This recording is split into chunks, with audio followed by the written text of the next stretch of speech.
How to draw outline using grid method. इसी same तरीके से आउटलाइन बना के realistic and hyper realistic painting बना पा रहा हूँ। तो मुझे आइडिया है कि ग्रिड मेथड को प्रॉपर तरीके से कैसे यूज करना चाहिए, बट यार दिक्कत तो वही है ना, ग्रिड मेथड को प्रॉपर तरीके से कैसे यूज करना चाहिए ये कोई नहीं बता रहा है। सो इसीलिए आज के वीडियोस में तुम कैसे इस मेथड को यूज करके एक्यूरेट आउटलाइन ड्रॉ कर सकते हो वो बताने वाला हूँ। साथ में तुम्हारे ग्रिड मेथड के रिलेटेड जो भी डाउट एंड क्वेश्चन है वो जड़ से सॉल्व होने वाले। So let's begin.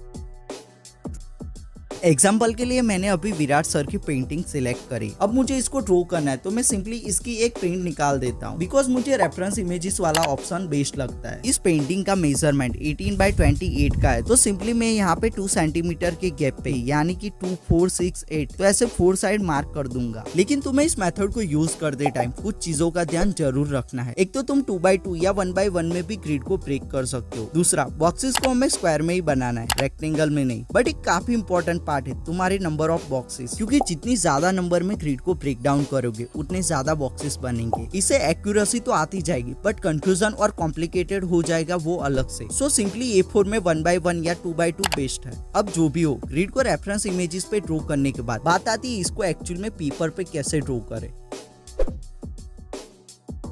तो इस वाले सेक्शन में ग्रिड मेथड को यूज करने के काफी सारे तरीके बताने वाला हूँ, जिससे तुम इस मेथड को यूज करके realistic and hyper realistic painting बना सकोगे। बट वीडियोस का एंड मिस करने की गलती बिल्कुल भी मत करना, बिकॉज फास्ट इंप्रूव करने का राज उसमें होगा। अब हमने ग्रिड को रेफरेंस इमेजेस पर ड्रॉ कर दिया, तो सबसे पहले मैं इसको सेम मेजरमेंट से यानी कि सेम तरीके से पेपर पे ड्रॉ कर दूंगा। अब मुझे यहाँ पे 2 काम करने पड़ेंगे। फर्स्ट, हमारी सबसे बड़ी रिक्वायरमेंट होती है कि पेंटिंग एक तो सेंटर में बननी चाहिए एंड आसपास जगह भी बचनी चाहिए। इसके लिए मैं सिंपली एक ट्रिक का यूज करता हूँ। अगर मुझे A4 साइज की पेंटिंग बनानी है तो मैं उससे थोड़ी बड़ी साइज यानी कि A3 या A2 पेपर को यूज करता हूँ। लेकिन अगर आप एक बिगनर हो या उतना ज्यादा एक्सपीरियंस नहीं है इस मेथड को यूज करने का, तो आप पेपर पे ग्रिड को ड्रॉ करते टाइम कोई भी 2 साइड यानी कि L साइड में एक्यूरेटली मेजरमेंट करके सेंटर लाइन खींच लेना, क्योंकि हमें उसके हिसाब से ही ग्रिड को ड्रॉ करना है। इससे हमें साइड में थोड़ी स्पेस भी मिल जाएगी एंड हमारी सेंटर वाली प्रॉब्लम भी सॉल्व हो जाएगी। सो मैं ग्रिड को ड्रॉ करने के लिए मैकेनिकल पेंसिल का ही यूज करता हूं, क्योंकि जितने ज्यादा एक्यूरेट हमारे बॉक्सेस बनेंगे उतनी एक्यूरेट हमारी पेंटिंग। अब कई सारे लोग कहेंगे कि पेंसिल भी बेटर ऑप्शन है, लेकिन जैसे पेंसिल की लीड खिंचती जाते लाइन पतली से जाड़ी बनती जाती है, तो I highly recommend mechanical pencil का यूज करो। एंड बाद में आप सेम मेजरमेंट से मार्किंग करके लाइन को ड्रॉ कर दो एंड सिंपली बन गई हमारी ग्रिड। अब तुम इन बॉक्सेस को 1 2 3 या ABCD ऐसे नाम भी दे सकते हो। अब जब तुम ग्रिड वगैरह ड्रॉ कर लोगे तो बारी आएगी इस मेथड के इंपॉर्टेंट फैक्टर की। तुम्हें इस मेथड को सही से यूज करने के लिए 2 चीजों पे ध्यान देना पड़ेगा, रो एंड कॉलम। रो यानी कि जितने भी हमारे हॉरिजॉन्टली डायरेक्शन में बॉक्सेस है उसको रो बोलेंगे, एंड जितने भी हमारे वर्टिकल डायरेक्शन में बॉक्सेस है उसको कॉलम बोलेंगे। यहाँ पे मुझे 3rd row and 2nd column के बॉक्सेस में हेड दिख रहे हैं, तो मैं सिंपली वहां पे ड्रॉ करूंगा। अब मुझे सेम बॉक्सेस को ऑब्जर्व करना है एंड बारी बारी ड्रॉ करना है। हमें एक ही टाइम पे एक ही बॉक्सेस को ड्रॉ करना है और उसी पे ही फोकस करना है एंड ड्रॉ करते जाना। लेकिन ये सब करने के बाद अगर आपको ड्रॉइंग में आईज, नोज, लिप्स ऐसे कोई भी पोर्शंस को डिटेलिंग में जाके और एक्यूरेटली ड्रॉ करना है, तो सिंपली आप बॉक्स में क्रॉस लाइन बना सकते हो या अलग से ब्रेक डाउन भी कर सकते हो। लाइक हमारा बॉक्स 2x2 का है तो हम इसको सेंटर में से ब्रेक डाउन कर सकते हैं। इसे आप ज्यादा रेफरेंस पॉइंट क्रिएट कर सकते हो। लेकिन एक बात का ध्यान जरूर रखना, सब में ऐसे ब्रेक डाउन मत करना, जहाँ पे जरूरत हो वहाँ पे ही करना, क्योंकि जितने ज्यादा रेफरेंस पॉइंट होंगे उतने ज्यादा बॉक्सेस बनेंगे एंड ये मेथड कॉम्प्लिकेटेड होती जाएगी। बट तब भी अगर तुम चाहते हो ओनली 7 डेज में ड्रॉइंग को फास्ट इंप्रूव करना, तो लेफ्ट वाले वीडियोस को क्लिक करो। मैंने डिटेल में बताया कि कैसे एक सिंपल सी मेथड को यूज करके ड्राइंग को फास्ट इंप्रूव कर सकते हो। बाकी अगर तुम्हें और जानना है ड्राइंग के बारे में तो डिस्क्रिप्शन में लिंक होगी।